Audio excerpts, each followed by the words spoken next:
तय करेंगे। अरुणा तारा जी एक मेहनती महिला, आपके काम को करने के लिए आतुर और सदा सफलता के साथ आपकी सेवा करेगी, ये पूरा विश्वास भारतीय जनता पार्टी आपको देती है। मित्रों, मैं यहां आपको ये भी बताने आया कि हमें ध्यान में रखना है, ये लड़ाई बीआरएस, कांग्रेस और बीजेपी के बीच में है। जहां तक बीआरएस का सवाल है और कांग्रेस का सवाल है, ये दोनों ही पार्टियां भ्रष्टाचार में ऊपर से आकर डूबी हुई पार्टियां हैं। दोनों ही एक ही सिक्के के दो पहलू हैं। They are the two sides of the same coin. दोनों ही भ्रष्टाचार करते हैं और दोनों ही परिवार की पार्टियां हैं, परिवार की। एक पार्टी जवाहरलाल नेहरू, इंदिरा गांधी, राजीव गांधी, सोनिया गांधी, राहुल गांधी, प्रियंका गांधी, बाकी सबकी छुट्टी। और इधर केसीआर, केटीआर, कविता, बेटा, बेटी, दामाद। ये भारतीय जनता पार्टी है, जहां साधारण परिवार से आई हुई हमारी बहन अरुणा तारा भी आगे बढ़ सकती है।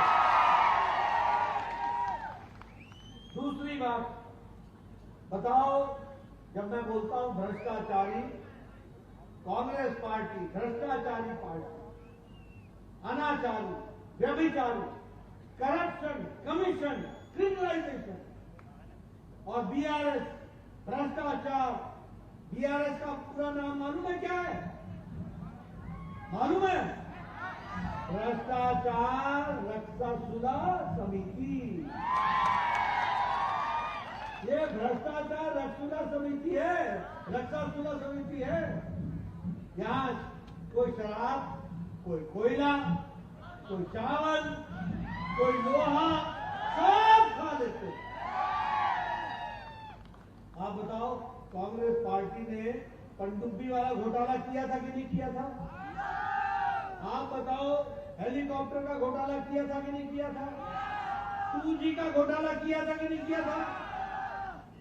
कॉमनवेल्थ गेम्स का घोटाला किया था कि नहीं किया था? कोयला का घोटाला किया था कि नहीं किया था? और जब हमारे ये चावल का घोटाला किया था कि नहीं किया था? तो कांग्रेस न गगन छोड़ती है, न आसमान, न समुद्र छोड़ती है, न पाताल छोड़ती है, न धरती छोड़ती है, तीनों लोक में भ्रष्टाचार करती है तो कांग्रेस पार्टी है। अब आप बताइए, ये हमारे बीआरएस साहब, ये कालेश्वरम का इनका एटीएम है कि नहीं है? बोलो, कालेश्वरम एटीएम है कि नहीं है? भ्रष्टाचार का अड्डा है कि नहीं है? 38,000 करोड़ रुपए का प्रोजेक्ट 1,20,000 करोड़ का हो गया। और बताओ, कालेश्वरम प्रोजेक्ट का ब्रिज धंस गया कि नहीं धंस गया? धंसा कि नहीं धंसा? अब 30 तारीख को बीआरएस को धंसा दो, इसको ही धंसा दो। आप बताइए, ये धरनी पोर्टल, ये गरीब आदमी की जमीन छीनने का रास्ता है कि नहीं है? ये गरीब आदमी की धरती को हरने का रास्ता है कि नहीं है? आप सिर्फ अरुणा तारा दीदी को जिता देना और उसके बाद हम इस पे इंक्वायरी बैठाएंगे और जो लोग भी दोषी होंगे उनको जेल के पीछे डालेंगे। आप बताइए, ये हैदराबाद के रिंग रोड में 1,000 करोड़ रुपए का किडनैप है कि नहीं है? है कि नहीं है? आप बताइए, इसकी इंक्वायरी होनी चाहिए कि नहीं होनी चाहिए? जो दोषी हैं उनको अंदर डालना चाहिए कि नहीं डालना चाहिए? तो ये भ्रष्टाचारी पार्टियां, आप बताइए कि प्रधानमंत्री फसल बीमा योजना इन्होंने रोका कि नहीं रोका? और प्रधानमंत्री ग्रामीण विकास आवास योजना रोका कि नहीं रोका? और 2 BHK मिल गया क्या? मिला क्या? 2 BHK मिला क्या? मित्रों, आवास योजना को रोक दो, 2 BHK दो मत। आपने अरुणा दीदी को जिताना, 2 BHK भी मिलेगा और ग्रामीण विकास आवास भी मिलेगा। आप बताइए, मैं आपसे पूछना चाहता हूं कि प्रधानमंत्री आवास योजना तो इन्होंने रोका ही रोका और फसल बीमा योजना भी रोकी। आप बताइए, दलित बंधु में किसी को कुछ मिला क्या? ये दलित बंधु में मिला क्या? अब आप दीदी को लाना, अरुणा जी को जिताना और दलित बंधु भी मिलेगा और जिसने 30% का कमीशन लिया है उसको भी मिलेगा। अच्छा, एक बात बताओ, यहाँ सैंड माफिया है कि नहीं है? रेत माफिया है कि नहीं है? 500 से 1000 ट्रक रेत का निकलता है कि नहीं निकलता है? और 50 रेत के ट्रक का सिर्फ बिल कटता है कि नहीं कटता है? 450 और 1950 ट्रक ऐसे ही निकलता है कि नहीं निकलता है? ये निकलने देना है क्या? निकलने देना है क्या? अगर नहीं निकलने देना है तो उनको संतोष कराओ और इनको जिता करके भेजो और उनके साथ करो। अच्छा, एक बात बताओ, मोदी जी के प्रधानमंत्री काल में देश आगे बढ़ा कि नहीं बढ़ा? देश आगे आया कि नहीं आया? 5वें नंबर की अर्थव्यवस्था बन गई कि नहीं बन गई? अरुणा जी को जिताना, अगले साल फिर से प्रधानमंत्री मोदी जी को बनाना और भारत 3रे नंबर की अर्थव्यवस्था बन जाए। आप बताओ, स्टील में हम नंबर 2 पर हो गए कि नहीं हो गए? हम भारत ऑटोमोबाइल इंडस्ट्री में नंबर 3 हो गया कि नहीं हो गया? और हमारे दवाई बनाने में दुनिया में सबसे बड़ा मार्केट भारत हो गया कि नहीं हो गया? पेट्रोकेमिकल्स में सबसे आगे हम बढ़ गए कि नहीं बढ़ गए?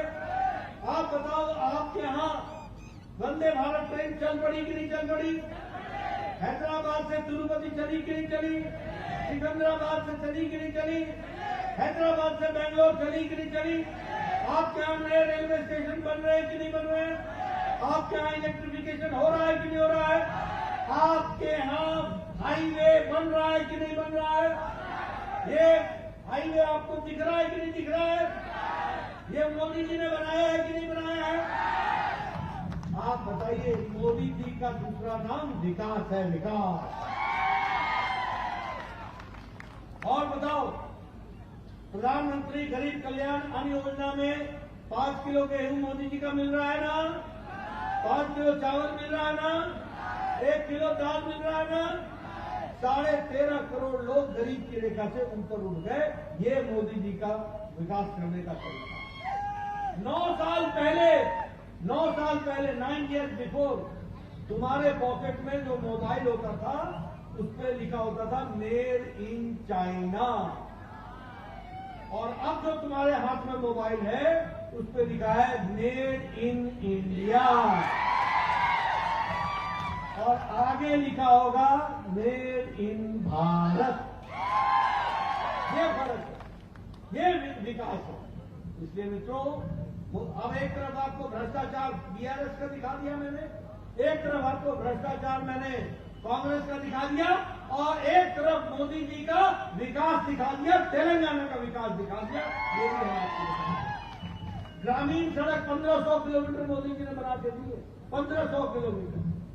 और तुम्हारा केसीआर पैसा पैसा पैसा,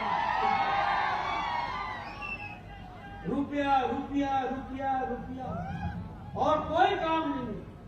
बोलो, ऐसे लोगों को रहने देना है क्या? उनको घर बैठाना है कि नहीं बैठाना है? ये अपने फार्म हाउस से ही नहीं निकलते हैं, सेक्रेटेरिएट ही नहीं जाते हैं। वो बता रहे हैं कि सोए रहते हैं। मित्रों, इनको आराम करने दो, फार्म हाउस में रहने दो और दीदी को, अरुणा जी को सेवा करने का मौका दो। मित्रों, मैं यहाँ ये भी आपको बताना चाहता हूँ, आप हमको चुनाव जिताएंगे, हम 4 सिलेंडर बहनों को हर साल मुफ्त गैस का सिलेंडर देंगे और हमारा मुख्यमंत्री बैकवर्ड कमेटी का होगा, बैकवर्ड कमेटी बीसी का होगा और हम सबको साथ लेकर के चलेंगे, इस बात की हम चिंता करें। चावल पर, राइस पर, पैडी पर हम 3,100 प्रति क्विंटल एमएसपी देंगे, ये भी हम फर्टिलाइजर में पर एकड़ 18,000 रुपए दे रहे हैं। फर्टिलाइजर मोदी जी दे रहे हैं 18,000। अब आप हमको चुनाव जिताएंगे, हम गरीब किसान को 2,500 का इनपुट राशि देंगे। आप देखो, गुजरात में पेट्रोल सस्ता, मध्य प्रदेश में डीजल सस्ता, हमारे अपने यूपी में सस्ता, मध्य प्रदेश, राजस्थान में महंगा, तेलंगाना में महंगा, आंध्र में महंगा। आप हमारी सरकार यहां लाना, हम वैट घटाएंगे और डीजल और पेट्रोल को सस्ता करेंगे। काम करेंगे। हम बच्चियों के लिए लैपटॉप देंगे, हर बच्ची जो 12वीं कक्षा पास करेगी और उसके साथ साथ हम सेल्फ हेल्प ग्रुप जो हमारे एसएचजी हैं, सेवा हमारे समूह सहायता जो कार्यक्रम है, उसको हम 1% पर लोन देंगे ताकि हमारी बहनें खड़ी हो, स्वयं सहायता समूह को। और उसी तरीके से हमारे युवा याद रखें, हमारी सरकार बनाना, दीदी को जिताना, तारा जी को जिताना, अरुणा जी को जिताना। हम 6 महीने के अंदर तेलंगाना पब्लिक सर्विस कमीशन का ग्रुप ए और बी की निष्पक्ष परीक्षा कराएंगे और हम यहाँ पर 2.5 लाख नौकरियां देंगे। आज मोदी जी गरीब लोगों को, जिनकी संख्या है सारे देश में 10 करोड़ 74 लाख परिवार, यानी 50 करोड़ लोग और गरीब लोग, रेड़ी वाला, फेड़ी वाला, रिक्शा वाला, ठेला वाला, सब्जी वाला, बस का ड्राइवर, बस का क्लीनर, लिफ्ट का मैन, हमारे घर में काम करने वाला व्यक्ति, हमारा कूड़ेदान से प्लास्टिक इकट्ठा करने वाला, बाल काटने वाला, ऐसे व्यक्ति के लिए मोदी जी ने गंभीर बीमारी से लड़ने के लिए और गंभीर बीमारी के इलाज के लिए उनको 5 लाख रुपए का सालाना हेल्थ कवर दिया। लेकिन आप तारा जी को जिताएंगे, अरुणा जी को जिताएंगे, हमारी सरकार बनाएंगे, अब गरीब आदमी को साल का 10 लाख रुपए का इलाज करने का मौका मिला और हमारे बुजुर्ग लोगों को अयोध्या के रामलला मंदिर, राम मंदिर और काशी विश्वनाथ के दर्शन कराने का काम हम मुफ्त करेंगे और उनको मुफ्त ले जाएंगे। और 17 सितंबर को हैदराबाद में हैदराबाद लिबरेशन दिवस भी हम मनाएंगे और हम आगे बढ़ेंगे। अब आप बताओ मित्रों, कमल का निशान खिलाओगे ना? अरुणा तारा जी को जिताओगे ना? इनको ताकत प्रदान करोगे ना? इनको जीतना चाहिए ना और उनको हारना चाहिए ना? वो बाप बेटा दोनों मिलकर के गड़बड़ करते हैं ना? आप समझ गए ना मैं किसको कह रहा हूं? तो उनको घर बैठा दो, इनको काम दे दो और भारतीय जनता पार्टी को आगे बढ़ाओ। कमल जी काम करो। बोलो सुकल में आप बीजेपी को जिताओगे ना? कमल खिलाओगे ना? अपना विकास